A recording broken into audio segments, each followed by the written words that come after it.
اعوذ باللہ من الشیطان الرجیم بسم اللہ الرحمن الرحیم الحمد للہ رب العالمین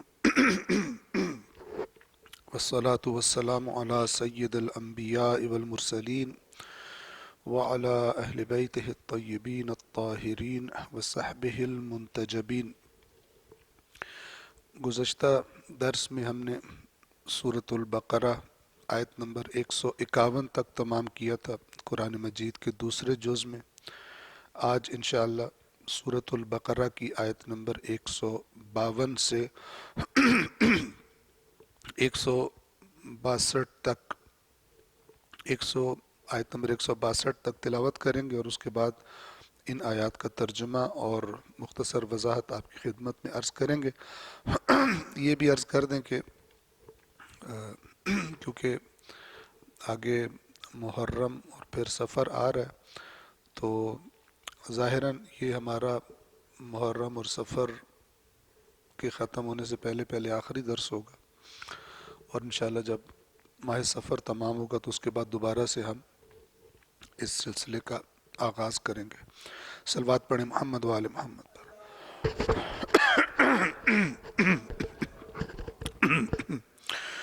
اعوذ باللہ من الشیطان الرجیم بسم اللہ الرحمن الرحیم فاذکرونی اذکرکم واشکروا لی ولا تکفرون یا ایہا الذین آمنوا استعینوا بالصبر والصلاة ان اللہ مع الصابرین ولا تقولوا لمن يقتل في سبيل الله اموات بل احیاء ولكن لا تشعرون وَلَنَبْلُوَنَّكُمْ بِشَيْءٍ مِّنَ الْخَوْفِ وَالْجُوعِ وَنَقْصٍ مِّنَ الْأَمْوَالِ وَالْأَنفُسِ وَالثَّمَرَاتِ وَبَشِّرِ الصَّابِرِينَ الَّذِينَ إِذَا أَصَابَتْهُم مُّصِيبَةٌ قَالُوا إِنَّا لِلَّهِ وَإِنَّا إِلَيْهِ رَاجِعُونَ أُولَئِكَ عَلَيْهِمْ صَلَوَاتٌ مِّن رَّبِّهِمْ وَرَحْمَةٌ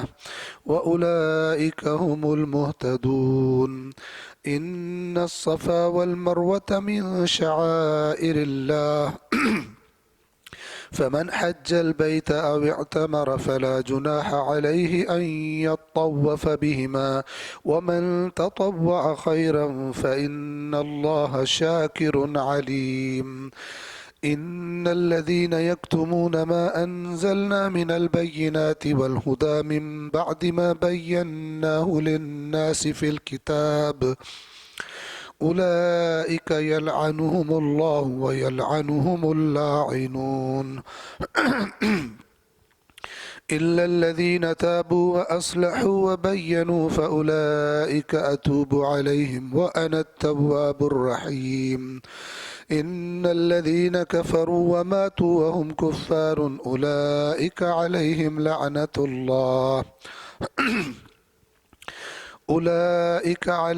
لعنة الله والملائكة والناس أجمعين خالدين فيها لا يخفف عنهم العذاب ولا هم ينظرون۔ صلوات پڑھیں محمد و آل محمد۔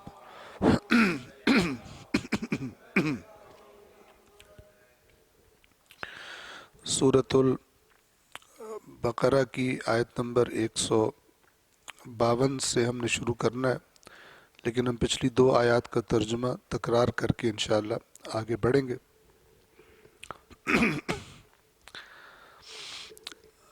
آج جب میں بھی ہال میں آیا تھا تو بندہ کوئی بھی نہیں تھا، تو میں نے ایسے ہی مزاحاً جنید بھائی سے کہا کہ آج درس کی جگہ حضرت مسلم کے مصاحب پڑھ کے تو پھر یہاں سے واپس چلتے ہیں، کیونکہ لگ رہا ہے کہ لیکن الحمدللہ آپ لوگ تشریف لے۔ صلوات پڑھیے محمد و آل محمد پر۔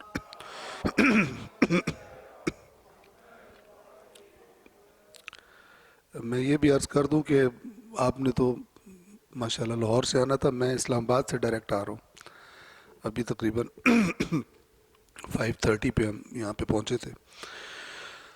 بہرحال سورۃ البقرہ آیت نمبر 150 اور آپ جہاں کہیں سے بھی نکلیں اپنا رخ مسجد الحرام کی طرف موڑ لیں، اور تم لوگ جہاں کہیں بھی ہو اپنا رخ اسی کی طرف کرو، یعنی کعبے کی طرف، تاکہ ان میں سے ظالموں کے علاوہ لوگوں کو تمہارے خلاف کوئی حجت نہ ملے۔ پس تم ان سے نہیں، صرف مجھ ہی سے ڈرو، تاکہ میں تم پر اپنی نعمتیں پوری کر دوں اور تاکہ تم ہدایت پاؤ۔ آیت نمبر 151، اس کی وضاحت ہم نے آیت نمبر 150 اور 51 کی گزشتہ درس میں ہم نے کر لی تھی، صرف ترجمے کی تکرار کر رہے ہیں تاکہ بات ذہنوں میں تازہ ہو جائے۔ جیسے ہم نے تمہارے درمیان یعنی یہ جو ہم قبلہ تبدیل کر رہے ہیں اور یہودیوں کو اور اہل کتاب کو گویا جواب دیا جا رہا ہے جو انہوں نے پروپیگنڈا کیا ہوا تھا، تو یہ مسلمانوں پر اللہ کی نعمت ہو رہی ہے،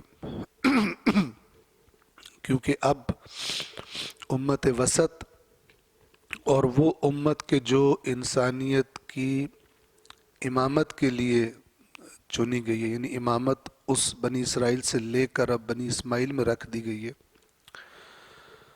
تو اسی سلسلے کو آگے بڑھایا جا رہا ہے کہ یہ نعمت جو اب تمہیں ہم دے رہے ہیں، تمہیں امت وسط بنا رہے ہیں، تم معیار ہوگے، تمہاری شریعت معیار ہوگی اب اللہ کے پاس۔ ان الدین عند اللہ الاسلام، بے شک اللہ کے نزدیک دین اسلام ہے۔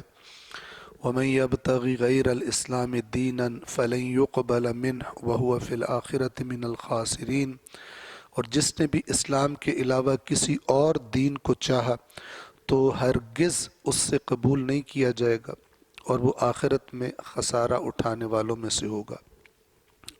یعنی اب معیار پچھلی شریعتیں نہیں ہیں، بلکہ معیار وہ دین ہے اور وہ شریعت ہے اور وہ احکام ہیں اور وہ قبلہ ہے اور سب کچھ کہ جو حضرت محمد مصطفیٰ صلی اللہ علیہ وآلہ وسلم لے کر آئے۔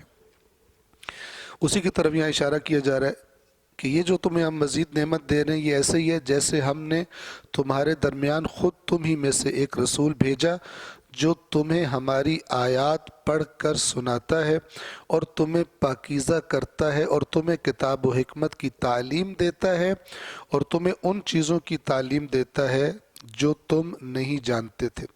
اس آیت نمبر 151 کے سلسلے میں ہم نے آپ سے عرض کیا تھا کہ اسی سورۃ البقرہ میں آیت نمبر 129 میں ان تمام باتوں کی وضاحت کر دی گئی تھی، یہاں پر ہم نے تکرار نہیں کی تھی۔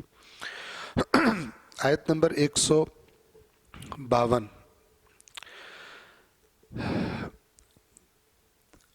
آیت نمبر 152 اور اس کے بعد والی آیات مسلمانوں کو ذہنی طور پر آنے والی مشکلات کے لیے آمادہ اور تیار کرنے کے لیے، اور ان میں وہ رہنمائی ان چیزوں کی طرف رہنمائی کی گئی ہے کہ جو آنے والی مشکلات کے مقابلے میں مسلمانوں میں ہمت اور حوصلہ پیدا رکھے گی اور پیدا کرے گی اور ان کو ثابت قدم رکھیں گی یہ چیزیں۔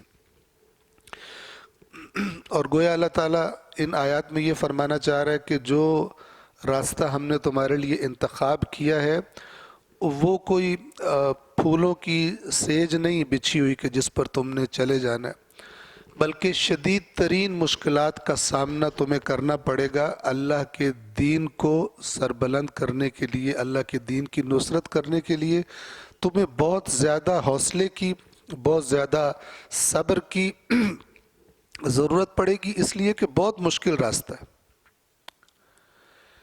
یہاں پر میں آپ کی خدمت میں یہ بھی عرض کر دوں کہ بہت سارے لوگ ہم میں سے دین کو چاہتے ہیں آسانیوں کے لیے، یعنی ان کی ایکسپیکٹیشن یہ ہوتی ہے کہ ہم یہ کام کر دیں، یہ اتنی رکعت ہم نفل پڑھیں گے، اتنے ہم مثلا کسی کو لڈو کھلا دیں گے یا دیگ پکوا دیں گے تو ہمارے لیے آسانیاں ہو جائیں گی۔ اگر آپ غور کریں تو اس کے پیچھے کون سی ذہنیت کار فرما ہے؟ اس کے پیچھے دین سے محبت کی ذہنیت کار فرما نہیں ہے، اس سے پیچھے دنیا کی محبت کی ذہنیت کار فرما ہے۔ اصل میں ہے دنیا کو چاہنے والا، لیکن ایسے گھر میں پیدا ہوا جس میں دین کا نام لینے پر مجبور ہے۔ تو دین کی طرف آتے ہیں، جیسے قرآن مجید بار بار اس کی طرف اشارہ کرتا ہے کہ جب تم لوگ کسی مشکل میں گرفتار ہو جاتے ہو تو کھڑے ہوئے اور بیٹھے ہوئے اور لیٹے ہوئے خدا کو یاد کرتے ہو، اور جب اللہ تمہاری مشکل کو حل کر دیتا ہے تو پھر ایسے انسان گزرتا ہے جیسے کسی کام کے لیے اللہ کو پکارا ہی نہیں تھا۔ یعنی اللہ کیوں چاہیے؟ اللہ کیوں چاہیے؟ دنیا کا مسئلہ حل کرنے کے لیے۔ اگر اس کے علاوہ بھی اللہ چاہیے ہوتا تو ویسے بھی یاد رہتا۔ تو یہ انتہائی خطرناک ذہنیت ہے، مائنڈ سیٹ ہے کہ جو کثیر تعداد میں دین کا نام لینے والوں کے اندر پایا جاتا ہے۔ لہٰذا ان افراد کی مارکیٹ بھی، ان کا بازار بھی بڑا اچھا گرم رہتا ہے جو ٹوٹکے بتاتے ہیں دنیا میں حاجات اور منتیں مرادیں پوری کروانے کے، اور اس کے مقابلے میں اس بندے کی کوئی مارکیٹ نہیں ہوتی جو اصلی دین بتاتا ہے۔ اس سے بلکہ لوگوں کو الرجی ہوتی ہے، پرابلم ہوتی ہے، اس کے بارے میں عجیب عجیب کمنٹس کرتے ہیں۔ ہاں، جو دین اس طرح بتائے کہ دنیا کے ڈھیر نظر آ رہے ہوں، یہ والا وظیفہ کرو تو اس سے پیسے زیادہ ہو جائیں گے، یہ وظیفہ کرو تو اس سے کبھی بیماری کوئی نہیں ہوگی، اس سے اولاد نرینہ ہوگی، اس سے فلان ہوگی۔ حضرت ابراہیم وغیرہ کو یہ ٹوٹکے نہیں پتہ تھے، ورنہ کر کے اولاد نرینہ پہلے جوانی میں لے لیتے۔ ان کو پتہ ہے سب کو۔ یہ چیزیں کیوں عام ہیں بازار میں؟ یہ اس لیے عام ہیں بازار میں، اس لیے کہ لوگوں کو دین اصل میں نہیں چاہیے، اصل میں دنیا چاہیے۔ میں نام نہیں لیتا، پاکستان کے بڑے مشہور و معروف ایک شخصیت ہے، اسکالر ہیں، ایک دو ان کے پاس بیٹھے ہوئے تھے ہم، تو میں نے ان سے پوچھا کہ دین کیسے بتایا جائے؟ تو انہوں نے کہا کہ بات یہ ہے کہ لوگوں کو دنیا چاہیے، پہلے آپ اس بات کو سمجھیں۔ دین نہیں چاہیے کسی کو، مگر چراغ لے کے ڈھونڈو کوئی مل جائے دین چاہنے والا۔ لوگوں کو دنیا چاہیے۔ تو اگر تو آپ ان کو دین اس طرح بتاؤ گے کہ ان کو لگے ہمیں دنیا مل رہی ہے تو یہ بڑے شوق سے دین لیں گے، اور اگر آپ ان کو دین اس طرح بتاؤ گے جس پہ انہیں کچھ کرنا پڑے دین کے لیے تو یہ دین سے فارغ ہے۔ یہ ان کی بات نہیں ہے۔ اب آگے محرم الحرام آ رہا ہے،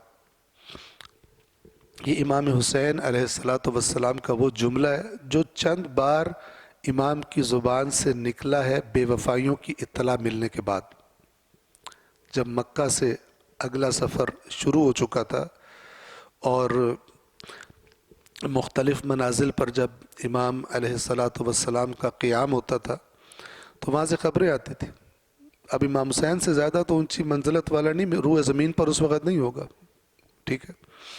جنت کے جوانوں کا سردار رسول اللہ، جن کے بدن سے جنت کی خوشبو سونگھتے ہیں اور جن کا رونا رسول اللہ سے برداشت نہیں ہوتا، خطبہ چھوڑ کر ممبر سے نیچے آ جاتے ہیں کہ یہ دونوں شہزادے مسجد میں داخل ہوئے تھے، ذرا قمیضیں لمبی تھی تو پاؤں بیچ میں پھنسا اور زمین پہ گرنے لگے، تو رسول اللہ خطبہ دے رہے تو خطبہ چھوڑ دیا اور نیچے آ گئے اور ان کو اٹھا کر اور پھر خود بیٹھ کر کہا کہ یعنی ان کو دیکھ کر مجھ سے صبر، گرتے دیکھ کے مجھ سے صبر نہیں ہوا گیا۔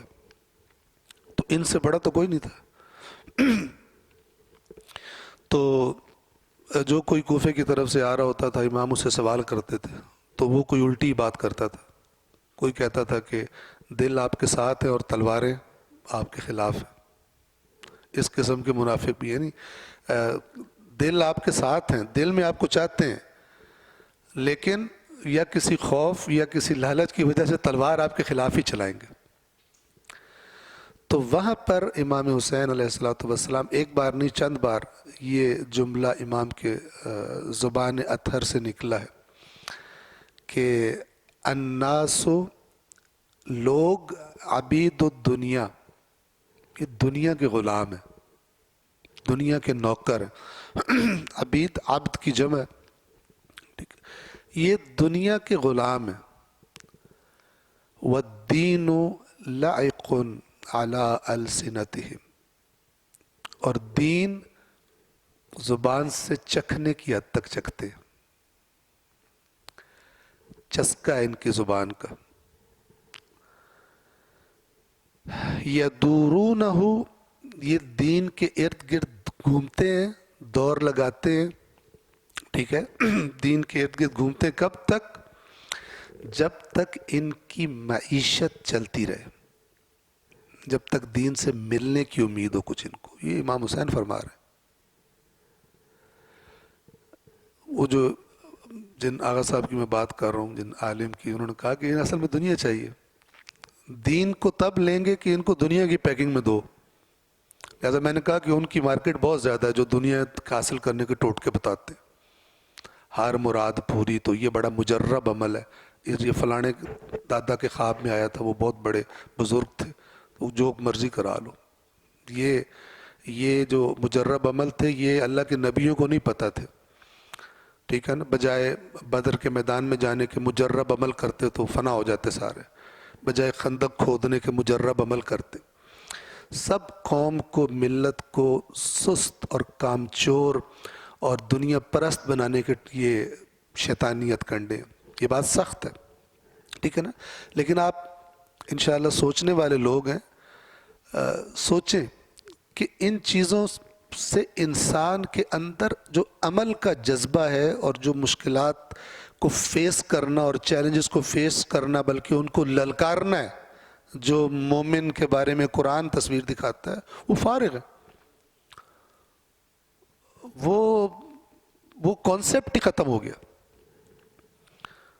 تو اس مینٹیلٹی والے اگر امام حسین علیہ السلام کی پکار سنتے اس زمانے میں، تو یہ امام حسین علیہ السلام سے کہتے کہ آپ ادھر نہ جائیں، آپ کو ایک مجرب عمل بتاتے ہیں ہم، آپ 1000 دفعہ یہ کریں اور ایک بکرا ذبح کروائیں اور اس کا یہ تقسیمات کریں اس میں اور یہ ضربے لگائیں تو آپ کا مسئلہ حل ہو جائے گا، یزید وہیں پہ فنا ہو جائے گا بیٹھا بیٹھا دمشق میں۔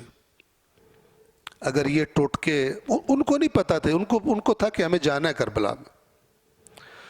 اور کچھ لوگ اتنے بے شرم ہیں کہ ان باتوں سے اپنے کندھے خالی کرنے کے لیے اور عوام کو انہی غلط بازیوں پہ لگائے رکھنے کے لیے کیا کرتے ہیں، جب بھی امام حسین علیہ السلام کے قیام کے مقصد کی بات کی جائے، احساس ذمہ داری کی بات کی جائے، امر بالمعروف اور نہی عن المنکر کی بات کی جائے، کیا کہتے ہیں، ہماری اوقات نہیں ہے کہ ہم سمجھ سکیں کہ وہ کیوں گئے تھے، تم بہت بڑے بے شرم ہو، تم بہت بڑے خائن ہو اور مجرم ہو اللہ اور رسول کے اور اہل بیت کے اور بالخصوص امام حسین کے، کہ تم جو بے شرمی سے کہتے ہو ہم نہیں سمجھ سکتے کہ وہ کیوں کربلا گئے تھے، کیونکہ تم نے ٹوٹکے بتا کر مال بنانا ہے، تو تمہیں پتہ ہے کہ نہ تم خود میدان عمل کے بندے ہو اور نہ تم قوم کو اس طرف لانا چاہتے ہو اور خیانت کرتے ہو جیسے یہودی علماء پہلے خیانت کیا۔ تعریف کیسے ہوتی دین میں؟ امام حسین علیہ السلام جیسا واضح کربلا کا میسج، اس کو یہ کہتے ہیں کہ ہم اس کو سمجھ نہیں سکتے، مکار ہیں، بہت مکار ہیں۔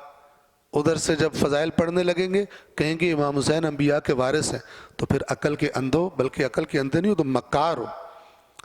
عقل کے اندھے تو وہ ہیں جو سن کے آگے سے واہ واہ کرتے ہیں، چونکہ انہیں بھی کچھ کرنا نہیں پڑ رہا ہوتا، مفت میں جنت مل رہی ہوتی ہے۔ قرآن مجید نے بتایا کہ تمام انبیاء اس لیے آئے تھے تاکہ لِيَقُومَ النَّاسُ بِالْقِسْطِ، تاکہ انسانی معاشرہ عدل پر قائم ہو۔ اللہ تعالیٰ فرماتا ہے ہم نے سب انبیاء اس لیے بھیجے، ان کے ساتھ کتابیں نازل کی، میزان حق و باطل کو تولنے کا نظام، یہ ہم نے بھیجا کس لیے؟ لِيَقُومَ النَّاسُ بِالْقِسْطِ، تاکہ لوگ انصاف پر قائم ہو. تو اگر امام حسین وارث انبیاء ہے تو کیوں کہتے ہم نہیں سمجھ سکتے؟ لیکن یہ اتنے بے شرم کہتے ہیں قرآن بھی نہیں، قرآن کے بھی پتہ نہیں کتنے کتنے معنی، ہمیں کیا پتہ اس کا یہی معنی جو کیا جا رہا ہے. تو بے شرمی کی اور خیانت کی حدوں کو کراس کر گئے. اور لوگ کیوں دھوکے میں آتے ہیں؟ جو لوگوں کی سزا ہے، اور وہ سزا یہ ہے کہ اللہ کے رسول کی نصیحت پر عمل نہیں کرتے، حدیث ثقلین کے مطابق قرآن اور اہل بیت اطہار ان دونوں سے کما حقہ تمسک نہیں کرتے، اللہ کی کتاب سے دور. لہٰذا حق بنتا ہے کہ فراڈ کیا جائے اور لوگ دھوکہ کھائیں. جب اللہ اور رسول کی اتنی واضح نصیحت کے بعد بھی یہ حالت ہے تو پھر خداوند عالم کی کوئی پارٹی اور کوئی رشتہ داری کسی کے ساتھ نہیں ہے. تو امام وہاں پہ فرماتے ہیں کہ الناس عبید الدنیا، لوگ دنیا کے بندے ہیں، والدین لائق علی السنتہم، دین ان کی زبانوں کا چسکا چکھتے ہیں جب تک میٹھا لگے، یعنی جب تک اس سے معیشت چل رہی ہو، ٹھیک ہے، تب تک اس کے چکر لگاتے ہیں. وَإِذَا مُحِّسُوا بِالْبَلَاءِ، اور جب آزمائش کے ذریعے ان کی چھانٹی کی جاتی ہے، یعنی جب میدان آزمائش سجتا ہے، امام حسین میدان آزمائش سجانے جا رہے تھے وہاں پر. وَإِذَا مُحِّسُوا بِالْبَلَاءِ، بلا کہتے ہیں آزمائش کو، اور جب آزمائش کے ذریعے ان کی چھانٹی کی جاتی ہے، قل، یہ قل قلیل جس سے ہم اردو میں استعمال کرتے ہیں، قل الدیانون، تو پھر قلیل ہوتے ہیں دیندار. اور امام تو جو فرما رہے تھے، امام نے تو پھر اس کا مشاہدہ بھی بڑے اچھے طریقے سے کر لیا. کتنے لوگ تھے کہ جو بری خبریں جیسے ہی آنا شروع ہوئی تو کوئی نہ کوئی بہانہ بنا کے امام کے پاس سے کھسکنا شروع ہو گئے، جانا شروع ہو گئے. کیونکہ پہلے ان کو لگ رہا تھا کہ وہاں پہ تو بڑا وارم ویلکم ہوگا، اور ہم چونکہ امام کے ساتھ جا رہے ہیں تو حکومت تو کوفے کی تیار ہے وہاں پر، اور ہمیں بھی کچھ نہ کچھ تو ملے گا، کوئی نہ کوئی عہدہ اور کچھ نہ کچھ چیز ملے گی. لیکن جیسے ہی وہاں سے بے وفائی کی خبریں آنا شروع ہوئی، قل الدیانون، پھر دیندار تھوڑے ہی رہ گئے، قلیل رہ گئے. تو یہ آیات بھی جو ہے مسلمانوں سے کہہ رہی ہیں کہ یہ نہ سمجھو کہ یہ جو اللہ تعالیٰ اب تمہیں امت وسط بنا دیا تو اب تمہارے پیسے زیادہ ہو جائیں گے اور تمہارے جناب آرام و آسائش میں، اور تم پہ مشکل کوئی نہیں آئے گی، اور تمہاری موجیں ہی موجیں لگ گئی ہیں. اب تیار ہو جاؤ کہ اس کی جو قیمت پے کرنی پڑتی ہے اس کے لیے. اب تمہاری مخالفتیں زیادہ ہوں گی، تمہاری آزمائشیں اور سخت ہوں گی. تو جو دین کو آسانیوں کے لیے چاہتا ہے اس کی بنیاد ہی غلط ہے. آسانیاں ہیں، اللہ نے دیندار کے لیے آسانیاں وہاں رکھی. ایسا نہیں کہ یہاں آسانی نہیں ہوتی، ہوتی ہے، خوشیاں دیتا ہے اللہ، لیکن یہ معیار نہیں ہے. اگر دینداری کی وجہ سے یہاں دنیا میں چیزیں ملنا اور دنیا ملنا معیار ہوتا تو سب سے زیادہ دنیا انبیاء کے پاس ہوتی اور ان کی زندگیوں میں نظر آتی. آرام و آسائش ان کے پاس ہوتا. سب سے زیادہ آرام و آسائش اور دنیا کی مال و دولت یہ اہل بیت اطہار کے پاس ہوتی. لیکن ایسا نہیں ہے. اور روایات میں ہے کہ مومن کی آزمائش اس کے ایمان کے مطابق ہوتی، یعنی ایمان بڑھتا جاتا ہے تو آزمائش بھی زیادہ ہوتی جاتی. لیکن یہ چیزیں اور یہ کانسیپٹ گم کر دیے گئے ہیں، ان کو بیان نہیں کیا جاتا چونکہ لوگوں کو بھی ان کو سننے کا شوق نہیں ہے. وہ دین سے آسانی چاہتے ہیں. یہاں بھی اچھا پیکج دو ہمیں، اور جنت میں بھی اور قیامت میں بھی بہترین پیکج ہمارا ہو، بس ہمیں یہ چاہیے دین سے. آیت نمبر 152 فَاذْكُرُونِي، پس تم مجھے یاد رکھو. یعنی یہ کیا کہنا چاہ رہے ہیں؟ جتنی بھی مشکلات آئیں، جتنے بھی یہ مراحل آئیں، تم نے مجھے نہیں بھولنا. جیسے ہی مجھے بھولو گے تمہیں پھر مصیبتیں بڑی لگنے شروع ہو جائیں گی. اللہ کی یاد یعنی اللہ کے ساتھ رابطہ، یہ انسان کے لیے مشکلوں کو چھوٹا کر. مشکلیں بڑی ہوتی ہیں اس کے اندر طاقت زیادہ آ جاتی ہے کہ یہ مشکلوں کو برداشت کر سکے. رسول اللہ کو مکہ میں کہا گیا کہ یہ تو مشکلیں رہیں گی لیکن الم نشرح لک صدرک، ہم نے آپ کے شرح صدر عطا نہیں کر دی. یعنی آپ کے اندر جو صلاحیت تھی اسے ہم نے اور بڑھا دی ہے برداشت کرنے کی. مصیبتیں تو آنی ہی آنی ہیں. اس بات کو یعنی توجہ کریں، سمجھیں. مصیبتوں سے گزر کر ہی آپ نے اس مقام پر پہنچنا ہے جو اللہ نے آپ کے لیے رکھا ہوا. کربلا سے گزر کر ہی اس مقام پر پہنچنا ہے جو اللہ نے امام حسین علیہ السلام کے لیے رکھا ہوا. ان آزمائشوں سے گزرنا ہے. ہم کس چکر میں ہوتے ہیں کہ ہمیں نہ گزرنا پڑے، ہمیں ایسے ہی چمچ میں رکھ کے اور منہ میں ڈال دیں ہمارے، ہمیں آزمائشیں برداشت نہ کرنی پڑے. فَاذْكُرُونِي، مجھے یاد کرو. جیسے قرآن مجید میں یہ الا بذکر اللہ تطمئن القلوب، کہ آگاہ ہو جاؤ اللہ کی یاد سے ہی دلوں کو اطمینان ملتا ہے. یہ بات ہے قرآنی مومنین کی کہ تم جس راستے پہ چل رہے ہو تمہیں پریشانیاں آئیں گی، مصیبتیں آئیں گی، تم خدا کو یاد رکھو.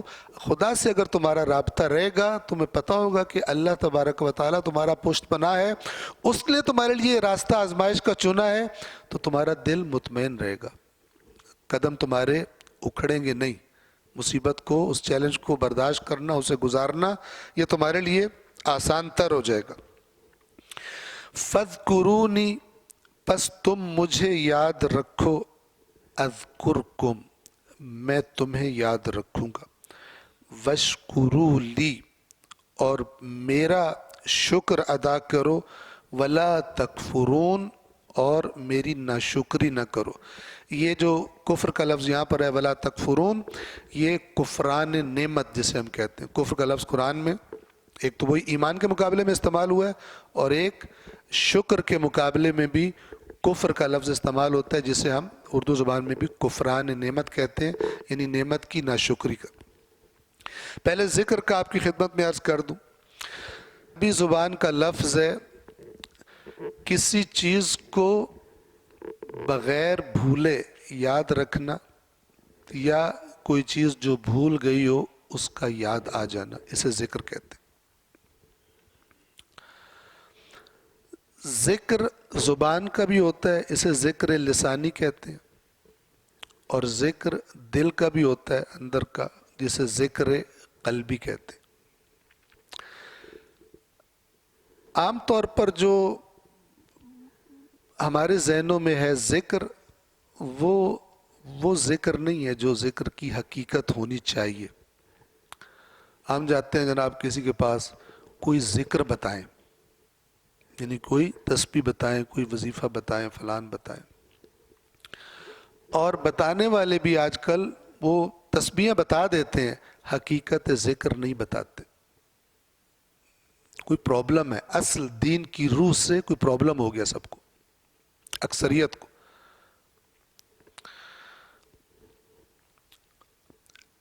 ائمہ اہل بیت علیہم الصلاۃ والسلام نے حقیقت ذکر بیان فرمائی. ایک روایت اصول کافی کی آپ کی خدمت میں اشارہ کر رہا ہوں.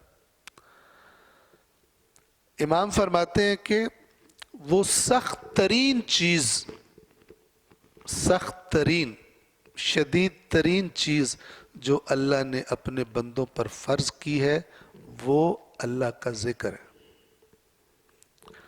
اور پھر فرمایا کہ اس سے میری مراد سبحان اللہ والحمد للہ ولا الہ الا اللہ واللہ اکبر کہنا نہیں ہے. میری مراد یہ نہیں ہے، اگرچہ یہ بھی ذکر میں سے ہے،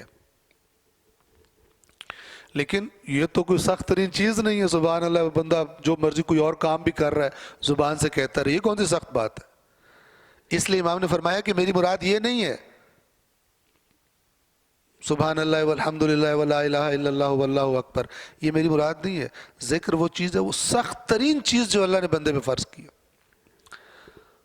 فرمایا کہ بلکہ میری مراد یہ ہے کہ انسان کو جب بھی کہیں حرام اور حلال کا موقع آئے تو اللہ کو یاد کرے اور حرام سے رک جائے. یہ ہے ذکر. دیکھیں یاد آنا کیا ہوتا ہے؟ آپ نے جاب کے لیے انٹرویو دینا تھا، یاد آنے کا ایک اثر ہوتا ہے. جو چیز یاد آئی ہے اس کے تقاضے کے مطابق. میں ایک مثال دے رہا ہوں. آپ کو جناب لاہور سے جانا تھا اسلام آباد نوکری کا انٹرویو دینے کے لیے، ٹھیک ہے؟ آپ گھر سے پورے تیار ہو کے نکلے اور بس سٹینڈ پر پہنچ گئے یا ریلوے اسٹیشن پہنچ گئے مثال کے طور پر، یا آپ اپنی گاڑی میں تھے اور آپ جناب موٹر وے پر چڑھ گئے، اور جیسے ہی موٹر وے پہ آپ کی گاڑی چڑھی آپ کو یاد آیا کہ وہ جو پیپر ڈاکومنٹس تھے جس بیگ میں تھے وہ آپ گھر بھول آئے. آپ سفر کنٹینیو کریں گے؟ نہیں کریں گے. یا تو آپ وہیں سے گاڑی واپس موڑیں گے جلدی جلدی، یا گھر فون کریں گے اور کہیں گے کہ میں فلانی جگہ ویٹ کروں، بھاگ کے کوئی مثلا بائک پر یا کسی چیز پر نہ، یہ وہ بیگ میرا گھر رہ گیا بیٹا. اسے کہتے ہیں ذکر. جو چیز یاد آتی ہے پھر اس کا کوئی تقاضا ہوتا ہے. لہٰذا امام نے فرمایا سخت ترین بات یہ ہے کہ اللہ نے جو سخت ترین چیز فرض کی ہے وہ ہے خدا کو یاد کرنا بندوں پر. وہ کیا ہے کہ تنہائی میں کوئی دیکھنے والا نہیں ہے، گناہ ہے، بلا رہا ہے، گناہ کی لذت کھینچ رہی ہے، اللہ کو یاد کر کے. جیسے گاڑی روک لی تھی وہ بیگ اٹھانے کے لیے، یہ بھی گاڑی روک لے اور پھر اس گناہ کی طرف نہ جائے. یہ ذکر کی حقیقت ہے. اس پہ اللہ کے نہ کہ اللہ تعالیٰ کہہ رہا ہے سبحان اللہ کہتے رہو. ادھر ہم نے ایسے لوگ دیکھے ہیں سبحان اللہ کی تسبیح پڑھ رہا تھا کہ نوکر نے کوئی کام کیا اور سبحان اللہ کے ساتھ ہی اس کو گالی بھی نکال دی، ماں کی اتنی بڑی گندی گالی، اور پھر کنٹینیو کر دیا سبحان اللہ سبحان اللہ. ایسے ذاکر بھی ذکر کرنے والے دیکھیں. اس کو ٹیپ ریکارڈر اس کا چلا ہوا ہے، اس کی وہ بٹن دبا ہوا ہے، وہ پڑھ رہا ہے، بیچ میں جو اپنے دنیا داری کے کام وہ بھی کرتا رہتا ہے، گالی بھی دے لیتا ہے، جھوٹ بھی بول لیتا ہے دکان پہ بیٹھے ہوئے، لیکن تسبیح بھی ساتھ ساتھ بیلنس کرتا رہتا ہے. یہ فضولیات بے روح دین، یہ اس کی مختلف شکلیں ہیں. فَاذْكُرُونِی، پس تم مجھے یاد رکھو، اذکرکم، میں تمہیں یاد رکھوں گا. میں تمہیں یاد رکھوں گا تو اگر کوئی بندہ اللہ کو یاد نہ کرے تو اللہ اسے بھول جاتا ہے. اللہ نہیں بھولتا. قرآن مجید نے فرمایا لا یضل ربی ولا ینسا، میرا رب نہ بھٹکتا ہے نہ بھولتا ہے. تو پھر اس کا مطلب کیا ہے؟ تم مجھے یاد رکھو میں تمہیں یاد رکھوں گا، جبکہ ہمیں معلوم ہے کہ اللہ نہیں بھولتا. اس کا مطلب یہ ہے کہ وہ چیزیں، وہ خصوصی رحمتیں اور وہ توفیقات اور وہ برکات کہ جو اللہ نے ان کے لیے رکھی ہیں جو خدا کو یاد رکھتے ہیں، وہ میں تمہیں عطا کروں گا. اور اگر تم مجھے یاد نہیں رکھو گے تو پھر وہ چیزیں بھی تمہیں عطا نہیں ہوں گی. یہ اللہ کا یاد رکھنا یا اللہ کا بھول جانا قرآن میں ہے فَالْيَوْمَ نَنْسَاكُمْ، قیامت کے دن کہا جائے گا آج ہم تمہیں بھول جائیں گے. کیسے بھول جائیں گے؟ كَمَا نَسِيتُمْ لِقَاءَ يَوْمِكُمْ هَذَا، جیسے تمہیں آج کے دن قیامت کی ملاقات بھولی ہوئی تھی اب ہم بھی تمہیں جہنم میں پھینک کر بھول جائیں گے. اللہ بھولتا نہیں بھولتا، لیکن رویہ ایسا اپنا لے گا جیسے یاد نہیں ہو اس کو، پھینک کر بھول جانا. عام طور پہ انسان کن چیزوں کو بھولتا ہے؟ جن کی ویلیو نہیں ہوتی. قیمتی چیزیں، اہم چیزیں انسان کو یاد رہتی ہیں، لیکن چھوٹی بڑی چیزیں ویلیو نہیں ہوتی کہ دوبارہ یاد آئیں. اور یہ جو نسیان کا لفظ ہے عربی زبان میں، اس کا اصل معنی ہے بھی یہی کہ کسی چیز کو کم اہمیت ہونے کی وجہ سے بھول جانا، اس کی ویلیو نہیں ہے.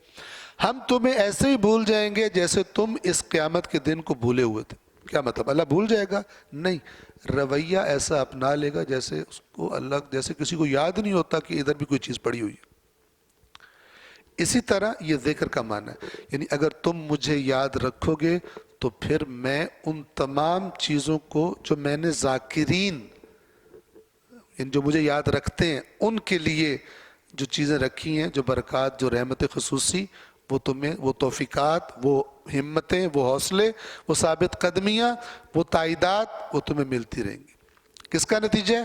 اللہ کو یاد رکھنے کا. وشکروا لی، میری شکر گزاری کرو، ولا تکفرون، نہ شکری نہ کرو. یہ جو میں تمہیں نعمتیں دے رہا ہوں، تمہیں امت وسط بنایا، تمہیں اب اپنی امانت سونپی ہے، اس نعمت کا شکر ادا کرو، یعنی اس کے قدردان بنو، اس امانت کو سنبھال کے رکھو، اس امانت کو کیسے ادا کرنا ہے اس کی طرف توجہ رکھو. یہ پرانا دین ہے، نیا دین نہیں جو آج کل کا، یہ پرانا دین بتا رہا ہوں جو قرآن میں دفن ہو چکا. نیا دین تو صرف پیکجز لینے کا ہے اور دنیا کی لذات اور آرام و آسائش حاصل کرنے کا. میری شکر گزاری کرو. شکر کیا ہے یہ بھی روایات اہل بیت اطہار علیہم الصلاۃ والسلام میں بیان کیا گیا. حقیقت شکر یہ ہے، حقیقت شکر یہ ہے کہ نعمت کو، کسی نعمت کا شکر کیسے ادا کیا جائے کہ نعمت کو نعمت دینے والے کی نافرمانی میں استعمال نہ کیا جائے. یہ حقیقت شکر. لیکن بندہ حرام سے کما کے کہے اللہ کا شکر ہے، ھذا من فضل ربی، حرام سے کما کر بلڈنگ بنا کے اوپر لکھ دیا ھذا من فضل ربی، تو یہ ھذا من فضل ربی نہیں ہے.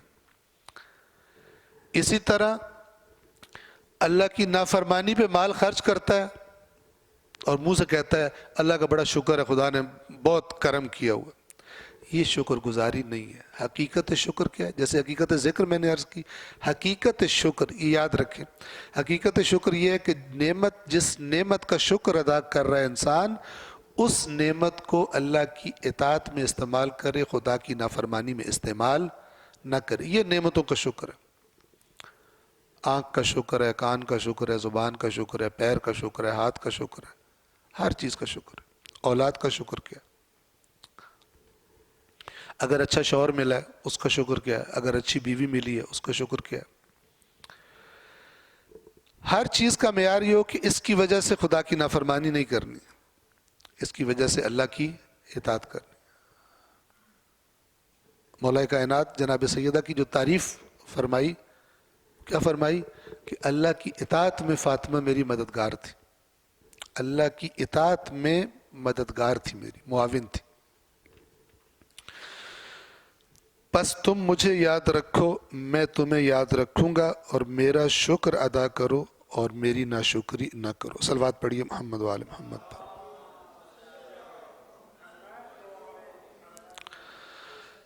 یا آیت نمبر 153، یا ایہا الذین آمنوا استعینوا بالصبر والصلاۃ، اے ایمان والو مدد لو. استعینوا، استعانت یہ وہی لفظ ہے جو ایاک نستعین میں آیا. نستعین ہم عون مدد کو کہتے ہیں، ہم عون طلب کرتے ہیں. استعینوا تم عون طلب کرو، تم مدد طلب کرو. مدد لو کس سے؟ دو چیزوں سے، بالصبر والصلاۃ، ایک صبر سے اور ایک نماز سے. یہ دو چیزیں توجہ کریں، یہ دو چیزیں بنیادی ترین ہیں مشکلات کا مقابلہ کرنے کے لیے. یہ اللہ تعالیٰ گائیڈ کر رہا ہے کہ اب تمہارا چیلنج اور بڑا ہو گیا. امت وسط بنا دیے جانے کے بعد، امامت تمہارے اندر رکھ دیے جانے کے بعد، اب اور زیادہ تم پر معاملات سخت ہو جائیں گے. تو کیا کرو؟ استعینوا، مدد لو، ہیلپ لو. کس سے؟ بالصبر والصلاۃ، صبر سے اور نماز سے. یہ دو چیزیں تمہارے اندر پکی ہونی چاہیے. ایک تو اپنے اندر صبر پیدا کرنے کی کوشش کرو اور اسے بڑھانے کی کوشش کرو، اور ایک نماز کے ساتھ تمہارا رابطہ گہرا ہونا چاہیے. پہلے نماز کا ذکر کروں، اس کے بعد صبر کا ذکر کروں آپ کی خدمت میں. نماز کیا ہے؟ نماز انسان کا خدا سے رابطہ ہے. دنیا داری کے معاملات میں بھی انسان بعض اوقات چھوٹے چھوٹے مسائل سے ڈرتا ہے، لیکن اچانک اس کا رابطہ کسی بڑے افسر کے ساتھ بڑی اچھی دوستی اور پکا رابطہ ہو جاتا ہے، تو وہ جو چیزیں جن کو وہ بڑی اپنے لیے مشکلات سمجھتا تو انہیں لفٹ ہی نہیں کراتا. پھر حتیٰ کہ اپنے آس پاس کے لوگوں میں کہ کے درمیان بھی اس کے اندر ایک اکڑ سی پیدا ہو جاتی ہے، اس نسبت کی وجہ سے، اس تعلق کی وجہ سے جو اوپر اس کا قائم ہو گیا. ٹھیک ہے. تو نماز کیا ہے؟ اللہ تبارک و تعالی سے بندے کا تعلق، بندے کی ڈائریکٹ بات اللہ سے، اللہ سے گائیڈنس لینا، یہ نماز ہے. تو جب نماز انسان کی اپنی جگہ پر قائم ہوگی، اس کائنات کی سب سے طاقتور ہستی کے ساتھ بندہ جڑا ہوگا، تو بڑی سی بڑی دنیا کی مشکلات اس کے لیے برداشت کرنا کوئی مسئلہ نہیں ہے، اگرچہ اسے کٹ جانا پڑے. لہٰذا سورۃ المزمل میں، جو کہ بالکل ابتدائی صورتوں میں ہے جو رسول اللہ پر نازل ہوئی تھی، اس میں اللہ تعالیٰ نے کیا فرمایا؟ یہ جو نماز شب کا حکم ہے، یا ایہا المزمل قم اللیل الا قلیلا نصفہ او انقص منہ قلیلا او زد علیہ ورتل القرآن ترتیلا. یہ ساری اتنی زیادہ نماز پڑھنی ہے، آدھی ذات سے بھی زیادہ نماز پڑھتے رہنا ہے، اور اس میں ٹھہر ٹھہر کے قرآن کی تلاوت کرنی ہے. کیوں؟ ثواب لینا ہے. حکمت ہے پیچھے. فرمایا انا سنلقی علیک قولا ثقیلا، اے رسول بے شک ہم ان قریب آپ پر ایک بھاری قول ڈالنے والے ہیں، ایک بھاری حکم آپ کو دینے والے ہیں. اس کی تیاری کے لیے آپ کو اور زیادہ اللہ سے رابطہ رکھنا، بلا وجہ نہیں ہے. رات کو اٹھیے، آدھی رات کو اٹھیے، یا کچھ کم کر دیجئے، او زد علیہ، یا زیادہ کر دیجئے، ورتل القرآن ترتیلا. اور یہ جو رات کو آپ نے اٹھنا ہے، اس میں قرآن کو آرام آرام سے ٹھہر ٹھہر کر اس کی تلاوت کیجئے. یہ آپ کو انرجی دے گا اس بھاری بوجھ کو اٹھانے کی جو ہم آپ پہ ڈالنے والے ہیں. یہ نماز، حقیقی نماز کی یہ تاثیر ہے. استعینوا بالصبر والصلاۃ. صبر کیا ہے؟ صبر ہے اپنے آپ پر کنٹرول، اپنے آپ پر کنٹرول. نماز اور یہ دونوں آپس میں جڑے ہوئے ہیں. کیوں جڑے ہوئے ہیں؟ کہ انسان کو اگر ایک بہت ہی مشکل کے بعد ایک بہت آسانی، بہت زبردست چیز نظر آ رہی ہو تو وہ مشکل کو برداشت کرتا ہے. مثلاً ایک محنتی اسٹوڈنٹ، جو میں مثال دیا بھی کرتا ہوں، ایک محنتی اسٹوڈنٹ بہت ساری لذتیں، جو اس کے کلاس فیلوز جو اتنے محنتی نہیں ہیں، وہ لگے ہوئے ہیں موج مستی کرنے میں، کھیل کود میں، ان ساری لذتوں کو چھوڑ کر اپنے اوپر سختی کرتا ہے محنت کرنے کے لیے. کیوں؟ وہ جو اگلی منزل ہے اس محنت کے نتیجے میں ملنے والی ہے، اس پر اس کی جب نگاہ ہوتی ہے تو وہ برداشت کرنا اس کے لیے آسان ہو جاتا ہے. آپ سپورٹس کے کمپٹیشن دیکھتے ہیں، مثلا ایک لمبی میراتھن ریس ہے، اب جو اس کے آخر میں جب وہ ایتھلیٹس پہنچے ہوتے ہیں تو ان کی حالت بری ہوئی ہوتی ہے، چہرے عجیب و غریب بنے ہوتے ہیں، لیکن پھر بھی بھاگ رہے ہیں. کیوں؟ انہیں پتہ ہے کہ وہ جو اینڈنگ پوائنٹ ہے نا، وہاں اگر میں پہلے پہنچ گیا تو یہ ساری تکلیف، یہ ساری لذت بن جائے گی میرے لیے. وہ آخری ہدف اس کی نظروں میں ہوتا ہے. اسی طرح اللہ تبارک و تعالی سے جتنا بندہ جڑا ہوا ہوتا ہے، تو جب اسے پتہ ہو کہ یہ جو مجھ پر آیا ہے یہ خداوند عالم کے قریب کر دے گا، اس کو صحیح طرح برداشت کرنا، اس آزمائش کو اچھی طرح سے پاس کرنا، اس خدا کے مجھے قریب کرے گا، وہ منزل اس کی نظروں میں ہوتی ہے، تو اس کو برداشت کرنا آسان ہو جاتا ہے. تو اپنے اندر صبر پیدا کرو اور نماز، ان دو چیزوں کے ساتھ. اور صبر کا میں نے پہلے بھی عرض کیا، پھر عرض کر دوں، صبر کا ایک غلط معنی ہے، اور وہ کیا ہے کہ ایک بندہ آئے اور وہ آپ پر ظلم کر دے اور وہ ہو طاقتور، ٹھیک ہے، اور آپ کہیں کہ میں تو صبر کروں گا، اللہ ہی بدلہ لے گا. یہ صبر نہیں ہے، یہ بزدلی کا نام چینج کر کے صبر رکھ دیا. جیسے رشوت کا نام مٹھائی رکھ دیتے ہیں یا سرکاری فیس رکھ دیتے ہیں. اس سے رشوت چینج تھوڑی ہوتی ہے. تو یہ بزدلی کا نام کیا ہے؟ صبر رکھ دیا. صبر کرو کچھ نہیں ہوتا، صبر کرو. یہ صبر نہیں ہے. اللہ نے قرآن میں یہ فرمایا ہوا ہے کہ اے رسول آپ سے یہ جنگ احد کے بعد جو آیات اتری تھی سورہ آل عمران کی، وہاں پر یہ موجود ہے کہ کتنے ہی پہلے نبی ایسے گزرے ہیں کہ جن کے ساتھ ان کے ساتھیوں نے مل کر دشمنوں سے جہاد کیا، نہ تھکے نہ کمزور پڑے، ڈٹے رہے اللہ کی راہ میں. وہاں پہ اللہ تعالیٰ فرماتا ہے وَاللَّهُ يُحِبُّ الصَّابِرِينَ، اور اللہ صابرین سے محبت کرتا ہے. یہ صابرین کا صبر ہے، میدان میں ثابت قدم رہنا، ڈٹے رہنا. کوئی مصیبت آئی ہے، کوئی بیماری آ گئی ہے، کوئی نقصان ہو گیا. دنیا تو ہے ہی اپ ڈاؤن کا نام. تو اگر کوئی اپ ڈاؤن ہو گیا ہے زندگی میں، انسان ڈٹا رہے، مضبوط ہو، کوئی ایسی حرکت نہ کرے جس سے خدا ناراض ہو. یہ اسے کہ اپنے آپ پر کنٹرول کو کہتے ہیں صبر. بھاگ جانے کو، گھر میں دبک کے بیٹھ جانے کو، اپنی ذمہ داری ادا نہ کرنے کا نام صبر نہیں ہوتا. امام حسین سے بڑا کون صابر ہے؟ کوئی صابر نہیں امام حسین سے بڑا، ٹھیک ہے. لیکن وہ صابر آپ کو کہاں نظر آتا ہے؟ مدینے میں بیٹھ گئے، کوئی نہیں، ہم لوگ نہیں ساتھ دے رہے تو میں کروں، میں صبر کروں گا اللہ تعالیٰ. یہ صبر نہیں ہوتا.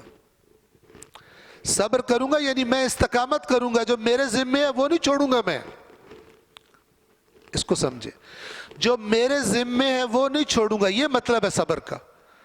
نہ کہ میں لوگ میرا ساتھ نہیں دے رہے لہٰذا میں تو مسجد نبوی کے ایک سائڈ پہ بیٹھ جاؤں گا اور وہاں پہ میں عبادت کروں گا، فلان کروں گا، اور آگے اللہ جانے اور یہ امت جانے مجھے کیا. ایسا نہیں ہے.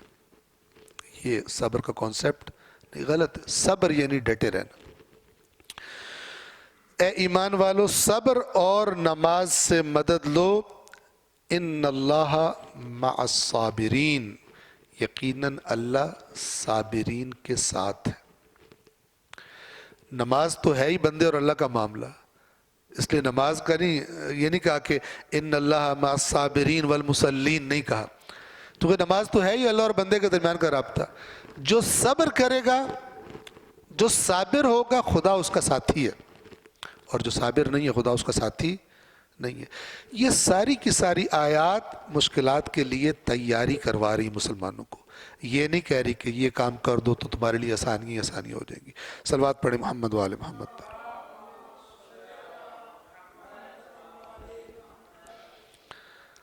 اب اگلی آیت جو ہے 154، یہ بات کو اور ذرا واضح کر دے گی کہ یہ صبر اور یہ نماز سے مدد لو اور مجھے یاد رکھو، مجھے نہیں بھولو. یہ کس لیے کہا جا رہا تھا؟ کہ تم پر اب جو زمانہ آئے گا، جنگیں آئیں گی تمہارے سامنے، اور جنگوں میں پھول تو تقسیم نہیں ہوتے، نہ ہی مٹھائیاں بٹتی. جنگوں میں تو تلواریں ہوتی اور تیر ہوتے ہیں. تو وہاں پر تم جب جاؤ گے تو تم قتل بھی ہو جاؤ گے. اب ایک بہت بڑا طبقہ اس معاشرے کا، ان کا عقیدہ کیا تھا جو قرآن مجید نے خود بیان فرمایا ہے. وقالو، اور یہ لوگ کہتے ہیں، ما ہی الا حیاتنا الدنیا، کچھ بھی نہیں ہے سوائے اس دنیاوی زندگی کے ہماری، اور کچھ بھی نہیں.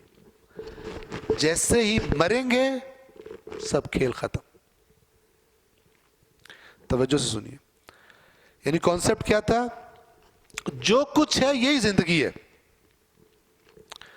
اب جس کا ذہن میں یہ عقیدہ ہو کہ جو کچھ ہے یہی زندگی ہے،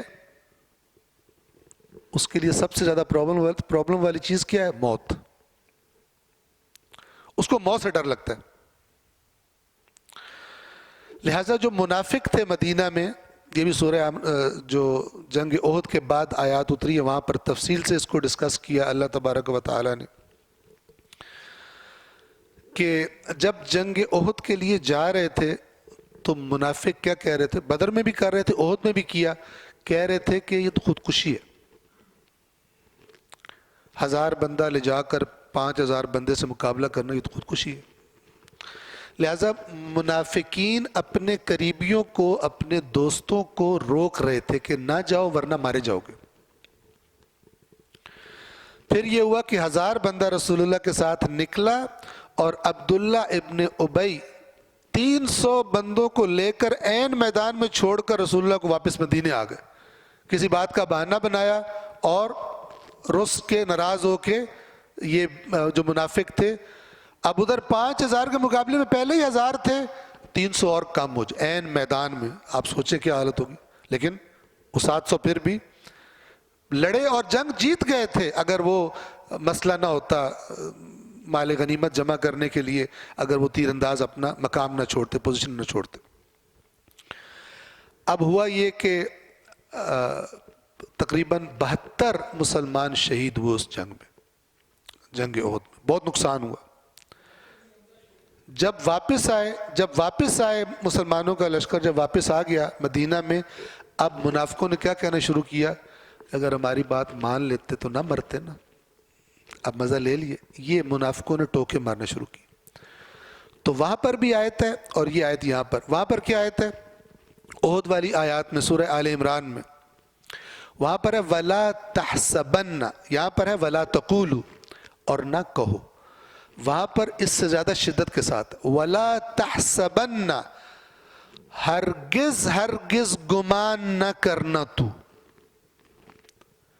وَلَا تَحْسَبَنَّ الَّذِينَ قُتِلُوا فِي سَبِيلِ اللَّهِ أَمْوَاتًا، ہرگز گمان نہ کرنا کہ وہ لوگ جو اللہ کے راستے میں قتل کر دیے گئے کہ وہ مردے ہیں. اموات میت کی جمع ہے. بل احیاء، بلکہ وہ زندہ ہیں. تم سمجھ رہے ہو کہ یہ جو ہے اس دنیا کی زندگی میں موج مستی ہے، کھاتے پیتے ہیں، لائف انجوائے کرتے ہیں، مر گیا سب کچھ ختم. عند ربہم یرزقون، وہ اپنے رب کے پاس رزق پا رہے ہیں. جس دنیا پہ تم مر رہے تھے اس سے بہت بہتر وہاں پہ پا رہے ہیں. اور پھر اس کے بعد آگے کیا فرمایا وہاں پر؟ فرحین بما آتاہم اللہ من فضلہ، اللہ نے اپنے فضل سے جو انہیں عطا کیا ہے شہداء کو، اس پر فرحین، خوش ہیں، فرحتوں میں، خوشیوں میں ہیں، خود بھی خوش ہیں. وَيَسْتَبْشِرُونَ بِالَّذِينَ لَمْ يَلْحَقُوا بِهِمْ مِنْ خَلْفِهِمْ، اور جو لوگ پیچھے رہ گئے دنیا میں، ابھی ان سے ملحق نہیں ہوئے، ابھی زندہ ہیں، ان کو خوشخبریاں دے رہے ہیں. یہ قرآن خوشخبری پہنچا رہا ہے. وَيَسْتَبْشِرُونَ بِالَّذِينَ لَمْ يَلْحَقُوا بِهِمْ مِنْ خَلْفِهِمْ، کیا خوشخبری دے رہے ہیں پیچھے آنے والوں کو جو ابھی تک نہیں آئے لیکن شہادت کے طلبگار ہیں، مرد میدان ہیں. کیا خوشخبری دے رہے ہیں ان کو؟ اللہ خوف علیہم ولا هم يحزنون.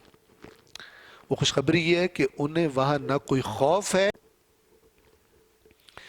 تم جو سب کچھ دنیا کی زندگی کو سمجھ رہے تھے کہ مر گئے، ختم ہو گئے، اور یہی تانے دے رہے تھے اگر ہماری بات مان لیتے اور نہ جاتے میدان میں تو اب زندہ ہوتے. ان کو بدبختوں کو بتا دو کہ تمہیں شعور نہیں ہے. وہ اپنے رب کے پاس رزق پا رہے ہیں، اور بلکہ وہ تو اتنے خوش ہیں کہ وہ دوسروں سے کہہ رہے ہیں کہ دنیا میں تو خوف بھی تھے، دنیا میں تو غم بھی آتے تھے، اب ہم جہاں پر ہیں ہمیں نہ کوئی خوف ہے نہ کوئی غم ہے. یہ کس کے لیے ہے؟ جس کو ایمان ہے اللہ کی بات پر. لقلقہ زبان ہو، زبان کا چسکا، اس کے لیے نہیں ہے. وہ پھر کہتا ہے شہادت چیز تو بہت اچھی ہے لیکن پرابلم یہ ہے کہ جان سے مار دیتے ہیں شہادت میں. اگر اس طرح شہادت ملتی نا کہ جان بھی بچ جاتی اور شہادت بھی مل جاتی. اور جو لوگ یہاں پر کیا وَلَا تَقُولُوا، آیت نمبر 154 میں وَلَا تَقُولُوا، اور نہ کہو لِمَنْ يُقْتَلُ فِي سَبِيلِ اللَّهِ، اس کو جو قتل کر دیا جائے اللہ کے رستے میں، اموات، مردہ. نہ کہو بل احیاء، بلکہ زندہ ہے. عند ربہم یرزقون، اپنے رب کے پاس، وہاں پر ہے، وہاں پر عند ربہم یرزقون. یہاں پہ کیا ہے؟ ولیکن لا تشعرون، تمہیں ان کی زندگی کا شعور نہیں ہے. نہ تمہیں پتہ چل سکتا ہے کہ وہ کس اللہ کی کن نعمتوں میں ہے، لیکن ہم تمہیں اتنا بتا رہے ہیں اس دنیا میں رہ کر تم اس چیز کا تصور نہیں کر سکتے جو اللہ نے ان کو عطا کی ہے. لیکن تمہیں اتنا بتا رہے ہیں کہ زبان سے یہ مت کہو کہ وہ مر گئے، کیونکہ تم سمجھتے ہو موت کے بعد ختم ہر چیز، اور جو مر گیا بڑا نقصان کیا اس نے، ہم نے کہا تھا مت جاؤ جنگ کرنے، یہ جنگ کرنے چلے گئے۔ یہاں پر ایک بات جو ذہن میں مزید واضح کرنے والی، توجہ فرمائیں، مرتا کوئی بھی نہیں ہے، نہ کافر نہ مومن۔ جو بدر میں کفار کی طرف سے آئے، نہ مر کر وہ فنا ہوئے۔ فنا اس معنی میں، ایک ہے دنیا سے چلے جانا کے معنی میں فنا، وہ سب کو آنی، وہ رسول اللہ کو بھی آنی، وہ ائمہ اہل بیت کو بھی آنی ہے۔ توجہ فرما رہے ہیں؟ اللہ تعالیٰ قرآن میں فرماتا ہے اِنَّكَ مَيِّتٌ، اے رسول یقیناً آپ میت ہیں، یعنی آپ کو موت آنی ہے۔ وَإِنَّهُمْ لَمَيِّتُونَ، اور یہ جو آپ کے مخالف ہیں یہ بھی مریں گے، ان کو بھی موت آئے گی۔ کُلُّ نَفْسٍ ذَائِقَةُ الْمَوْتِ میں کوئی استثناء نہیں ہے، رسول اللہ سمیت۔ اس کے بعد کی جو زندگی ہے، قرآن نے ایک بیان کی ہے خدا کے راستے میں مرنے والوں کی، احیاء، یہ جو یہاں پہ لفظ ہے نا احیاء، اس کو سمجھنے کے لیے تھوڑا سا آپ کی میں توجہ کروانا چاہوں گا۔ دنیا کی مثال دیتا ہوں آپ کو۔ آپ ایک بندے کو دیکھتے ہیں، ارب پتی ہے، بہترین رہائش کے لیے گھر، بہترین سواریاں ہیں، اور لوگوں میں بھی بہت زیادہ عزت ہے۔ آپ ایک لفظ بولتے ہیں یار زندگی تو یہ ہے، یہ اللہ کہنا چاہتا ہے، توجہ فرما رہے ہیں؟ ورنہ تو جس کو برزخ میں لتر پڑ رہے ہیں وہ بھی زندہ ہے، اللہ تعالیٰ یہ نہیں کہنا چاہتا۔ یہ جو ہم کسی کو نعمتوں میں غرق، نعمتوں کی فراوانی دیکھ کے کہتے ہیں نا یار زندگی تو اس کی زندگی ہے، یہ اللہ تعالیٰ فرما رہا ہے شہداء کے بارے میں، بل احیاء، وہ زندہ ہیں۔ تم اگر دنیا کے اگر وہ ان کو دیکھ لو کس حالت میں ہے تو تم کہو گے یار ہماری کیا زندگی ہے، زندگی تو اس کی، ایسے جملے بولتے ہیں نا، ٹھیک ہے، کہتے ہیں یار ہماری کیا زندگی ہے، زندگی تو اس کی موجیں کر رہا ہے، ہم تو بدبخت مشکل سے 2 ٹائم کی روٹی پوری کرتے ہیں۔ کافر کی بھی، مشرک کی بھی اللہ نے اگلی دنیا کی زندگی بتائی ہے، اس نے بھی زندہ رہ کے عذاب چک، لیکن کیا ہے ثم لا يموت فيها ولا يحيا، وہاں حالت کیا ہوگی، نہ مرے گا نہ جیے گا۔ ثم لا يموت، یہ سورہ اعلیٰ میں ہے، ثم پھر جب جہنم میں چلا جائے گا، لا يموت فيها، وہاں مرے گا بھی نہیں، مرے گا نہیں تو کیا زندہ رہے گا، ولا یحیا، نہ زندہ رہے گا۔ یہ نہ زندہ رہے گا سے کیا مراد ہے، یعنی وہ ایسی زندگی ہوگی جس کو کوئی زندگی نہیں کہہ سکتا۔ زندگی اور موت کی کشمکش میں، بدترین تکلیف میں ہے، اسے ہم کہتے ہیں، دنیا میں بھی کہتے ہیں یار نہ یہ زندوں میں ہے نہ مردوں میں ہے۔ کوئی ہاسپٹل میں پڑا ہو، شدید تکلیف میں ہو، ٹھیک ہے، تو آپ کو بعض اوقات ڈاکٹر جب جواب دیتے ہیں تو پھر لوائقین بھی کہہ رہے ہوتے ہیں کہ آپ دعا کریں اللہ ان کے لیے آسان، جو اللہ کا فیصلہ کر دے، کیونکہ وہ ہوتا زندہ ہے لیکن اس زندگی کی حالت نہیں ہوتی۔ بس یہ جو اللہ شہداء کے بارے میں فرما رہا ہے نا بل احیاء، یہ ان کی بہترین زندگی کی طرف اشارہ کرنا چاہ رہا ہے، وہ زندگی ہے۔ تم اس گھٹیا دنیا کی زندگی، اس کے مقابلے میں اس گھٹیا زندگی اپنی بچا کر تم سمجھ رہے ہو بڑا تم نے کمال کر دی ہے، اور وہ مر کے ختم ہو گئے، وہ زندگی ہے۔ یہ زندگی اس کے مقابلے میں کچھ بھی نہیں۔ اور جو لوگ اللہ کی راہ میں قتل کر دیے جاتے ہیں انہیں مردہ نہ کہو بلکہ وہ زندہ ہیں، اس طرح ہم کہیں اس کو، وہ زندہ ہیں تمہاری ان زندگیوں کے مقابلے میں، وہ زندہ ہیں، ولیکن لا تشعرون، تمہیں شعور نہیں ہے کہ وہ کیسی زندگی گزار رہے ہیں۔ صلوات پڑھیں محمد و آل محمد۔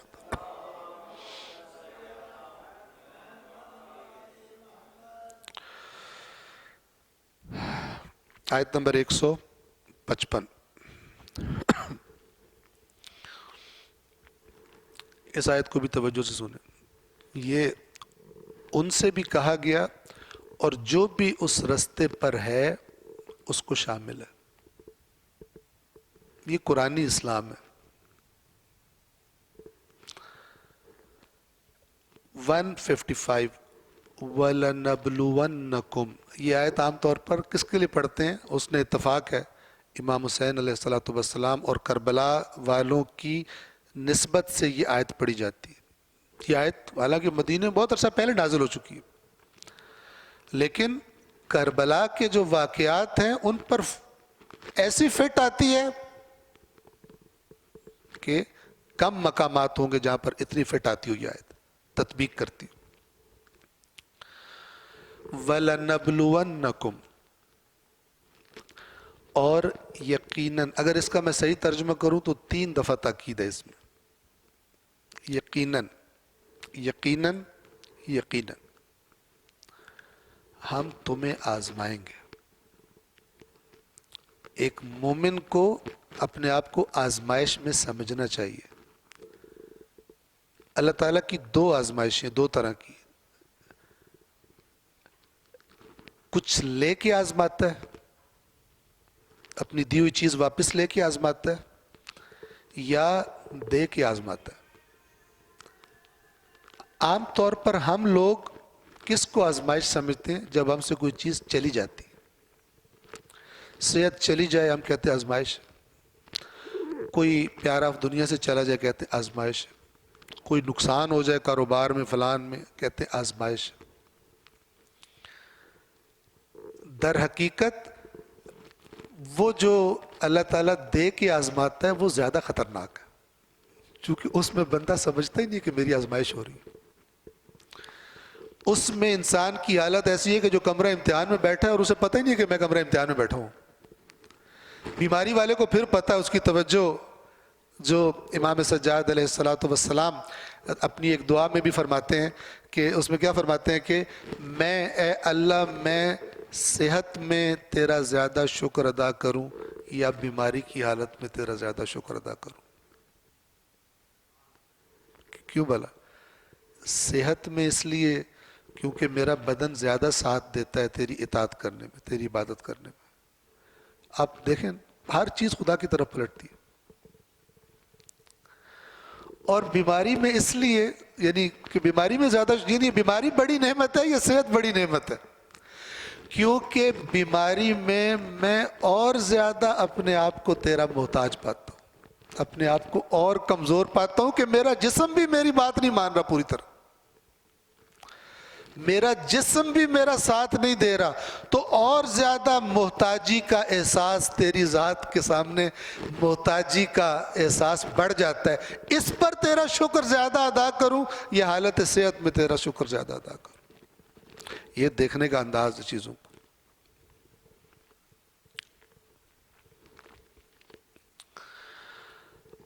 وَلَنَبْلُوَنَّكُمْ، اور ہم یقیناً یقیناً یقیناً تمہیں آزمائیں گے. بِشَيْءٍ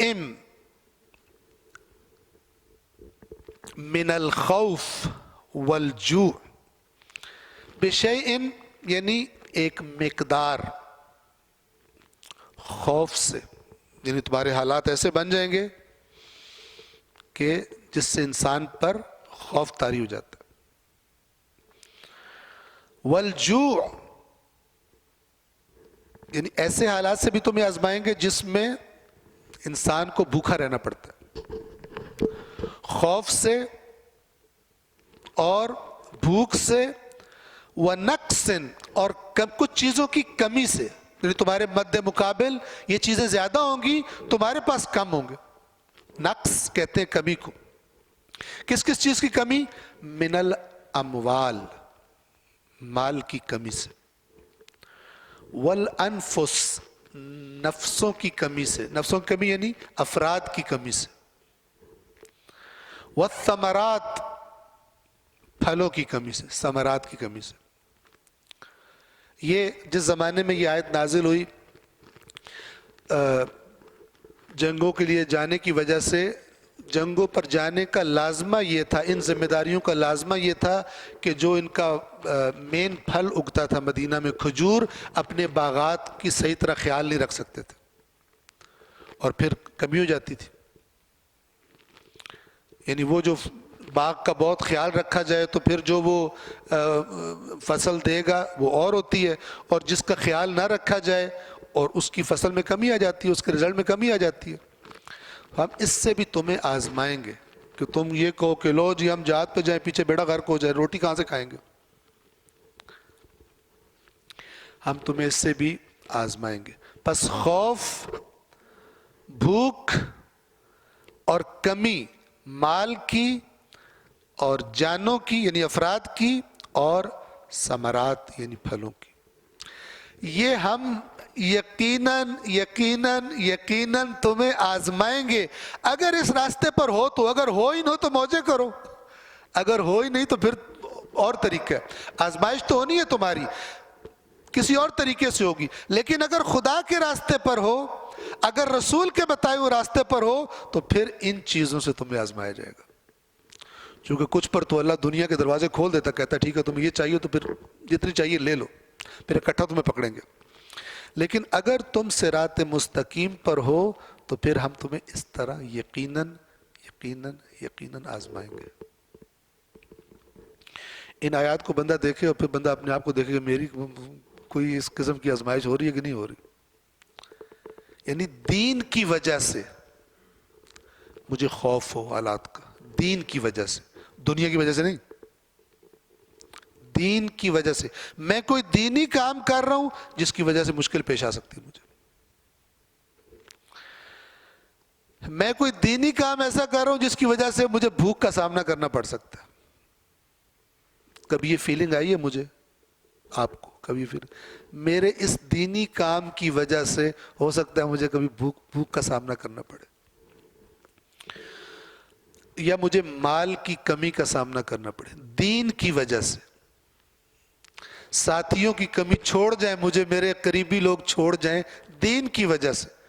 امام سجاد علیہ السلام کی ایک بہت ہی شاہکار صلوات ہے رسول اللہ کی ذات اقدس پر صحیفہ سجادیہ کے شروع میں، اس میں امام فرماتے ہیں کہ اے اللہ اپنے اس رسول پر بے شمار درود و سلام بھیج جس نے تیری دین کی خاطر اپنوں سے دوری اختیار کر لی، کیونکہ وہ تیرے دین کو قبول نہیں کر رہے تھے، اپنے رشتہ دار چھوڑ دیے، اور ان کو اپنے سینے سے لگا لیا جن کو جانتا بھی نہیں تھا، کیونکہ انہوں نے تیرے دین کو قبول کر لیا تھا۔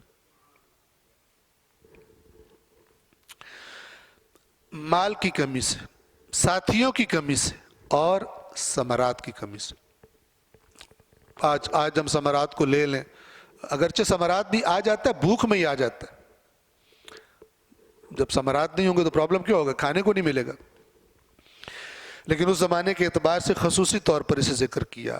اب یہاں پہ دیکھیں، وَبَشِّرِ الصَّابِرِينَ، یہ جو آزمائش تمہاری ہونی ہے، اس میں اس آزمائش کے بارے میں اے رسول خوشخبری سنا دیجئے۔ کن کو؟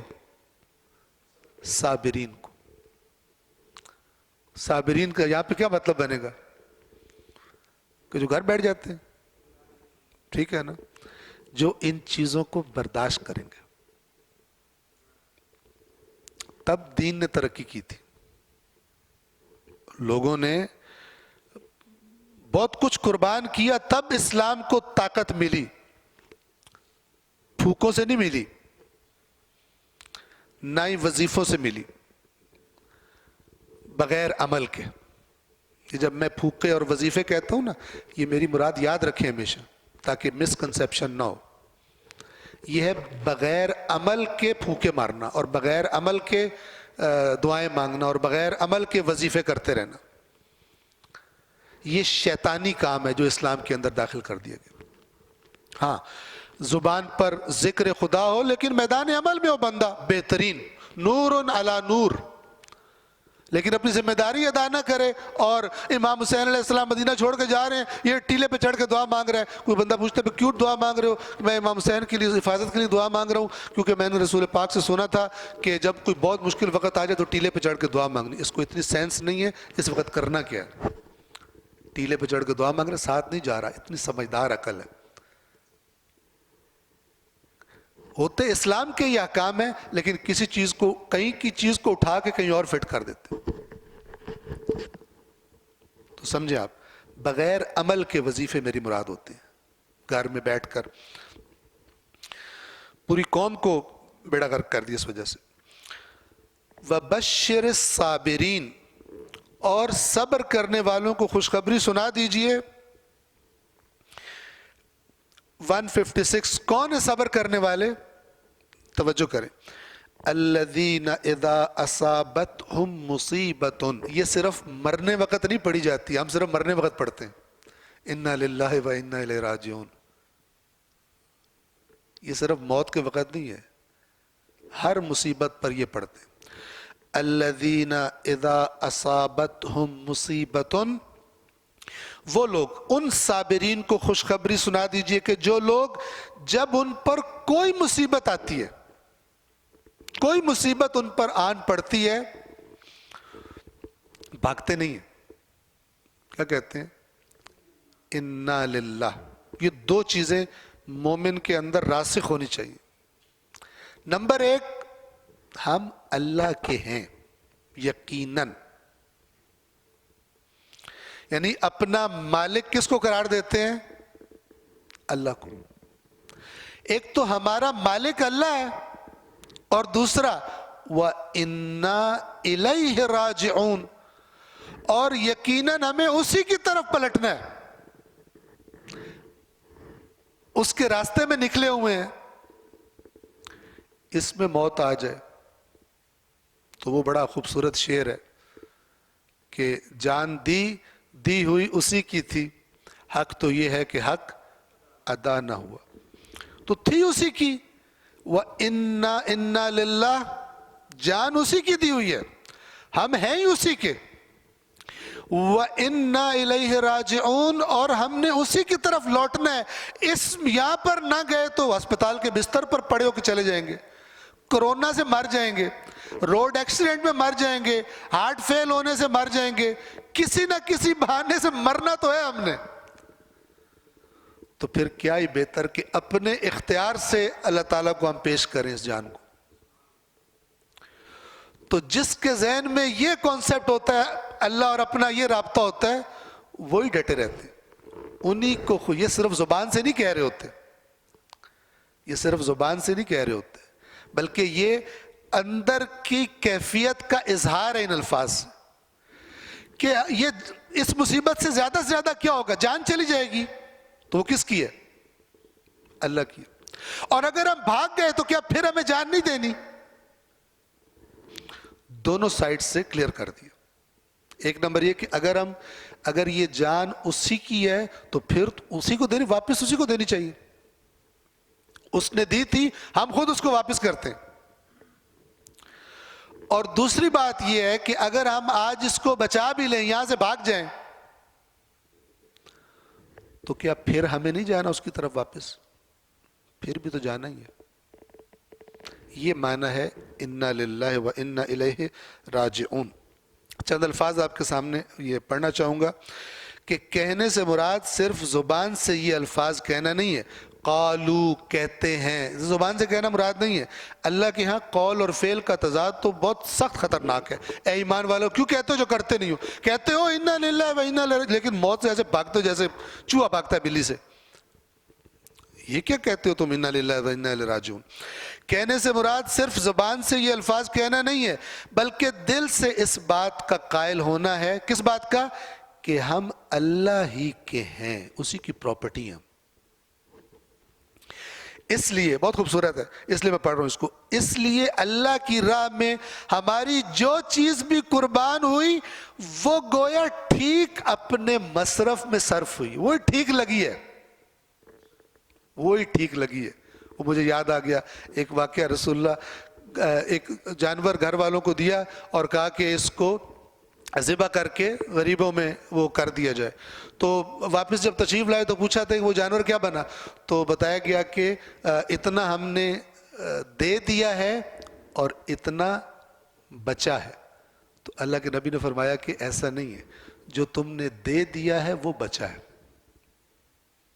جو تم نے دے دیا خدا کے راستے میں وہ بچا ہے، اس کا نہیں معلوم کہ کیا بنے گا، کیسے حساب دینا پڑے گا۔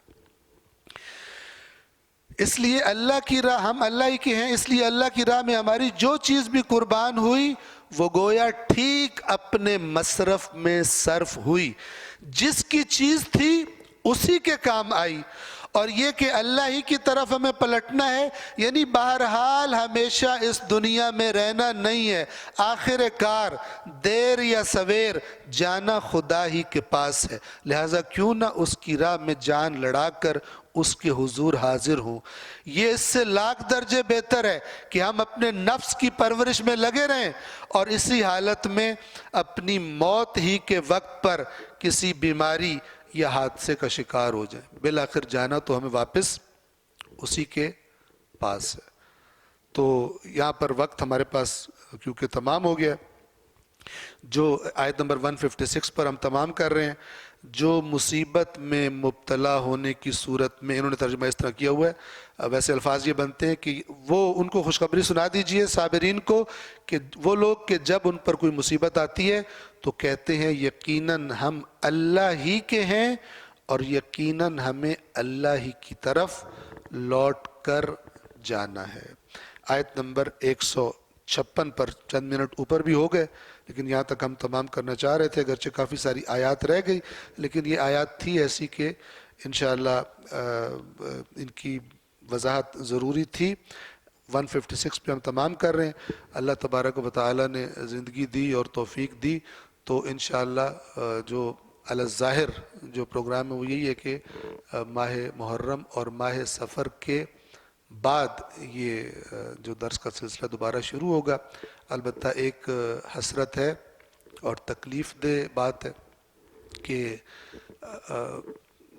ہونا تو یہ چاہیے تھا کہ جیسے ماہ رمضان میں قرآن کی طرف مثلا زیادہ توجہ ہوتی ہے، ماہ محرم اور ماہ سفر یعنی جتنے بھی عزاداری کے ایام ہیں، اس عزاداری کے ساتھ قرآن مجید بھی جڑا رہتا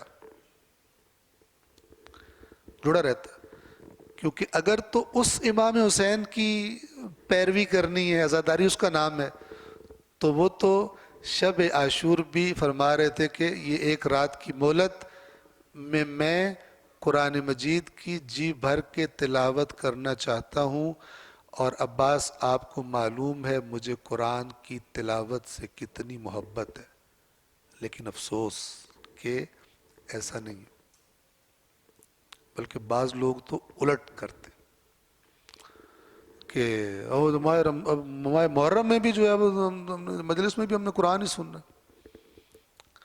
تو کافی سارا گھپلا بیچ میں، چھوٹا موٹا نہیں کافی بڑا گھپلا کر دیا گیا، کیونکہ ماہ محرم سے کیا ایکسپیکٹیشن ہے؟ بخشش۔ زندگی کی گائیڈ لائن لینا یہ ہدف نہیں ہے محرم سے، اور جو تقاریر کرنے والے عالم ہوں یا ذاکر ہوں جو بھی ہو، جو بھی کربلا کو زندگی کا آئین کے طور پر پیش نہیں کرتے عوام کو، بدترین خیانت کار ہیں، بدترین مجرم اور خائن اور دین فروش ہیں، اور ظالم اتنے بڑے ہیں کہ ان کو یہ بھی شرم نہیں آتی کہ قربانی کتنی بڑی دی گئی ہے اس دین کو، اس شریعت مقدس کو اپنی اصل شکل میں باقی رکھنے کے لیے کتنی بڑی قربانی دی گئی ہے، لیکن اتنے بے شرم ہے کہ اس کو بھی پی جاتے، اور اس کے باوجود وہ جو بیان ہونا چاہیے اس کو اور چیزوں کی آڑ میں چھپا لیتے۔ بہت بڑا جرم ہے، اور جس کو اللہ نے عقل دی ہے، جس کو اللہ نے شعور دیا ہے، اس کو جہاں تک اس کے اندر طاقت ہے، توفیق ہے، حکمت کے ساتھ، موعظہ حسنہ کے ساتھ اور جدال بالاحسن کے ساتھ اس یلغار کے خلاف قیام کرنا چاہیے۔ قیامت کے دن سامنا کرنا پڑے گا، جب ہر نبی کو بلایا جائے گا، اسی طرح سب ائمہ کو بلایا جائے گا، تو وہ ہم سے سوال کریں گے، ہاں تم بینیفٹ تو سارے ہم سے لینے کے چکر میں تھے، جو ہم چھوڑ کے گئے تھے، جس کے لیے ہم ذبح ہوئے، جس کے لیے ہمیں زہر دیے گئے، جس کے لیے ہمیں قیدوں میں ڈالا گیا، تمہارا اس کے لیے کیا تمہاری پرفارمنس ہے؟ تم نے کیا ذمہ داری ادا کی ہے؟ تمہاری کیا کمٹمنٹ تھی؟ یا وہاں بھی صرف اپنی غرض کے چکر میں تھے اور یہاں بھی اپنی غرض کے چکر میں؟ تم نے کیا رہنمائی لی ہم سے؟ جس کا دین اسے یہاں فائدہ نہیں دے رہا، اسے یہاں گائیڈ نہیں کر رہا، اس کا دین اسے وہاں فائدہ نہیں دے گا، چونکہ وہ نقلی دین ہے جس پر اس کو لگا دیا گیا ہے۔ اصل دین اس دنیا میں زندگی گزارنے کا طریقہ ہے، اصل دین اس دنیا میں زندگی گزارنے کا طریقہ ہے، اور جو اس طرح گزارے گا اس کو آخرت میں بینیفٹ دے گا۔ اور اگر ایسا نہیں ہے تو پھر دھوکہ ہے، اور اس سے بڑا دھوکہ انسان کے ساتھ اور کوئی نہیں کیا جا سکتا۔ خداوند عالم غور و فکر کی ہم سب کو توفیق عطا فرمائے۔ تو 7:16 ہو گئے، کچھ منٹ ظاہر اذان میں باقی ہے۔ ان آیات سے مربوط کوئی سوال ہو تو وہ یہاں پر کر سکتے۔ اذان ہوگی؟ اچھا کتنے بجے ہوتی ہے اذان؟ بہت میں معذرت چاہتا ہوں، ٹھیک ہے، بس یہیں پہ ہم تمام کریں۔ صلوات پڑھیے محمد و آل محمد۔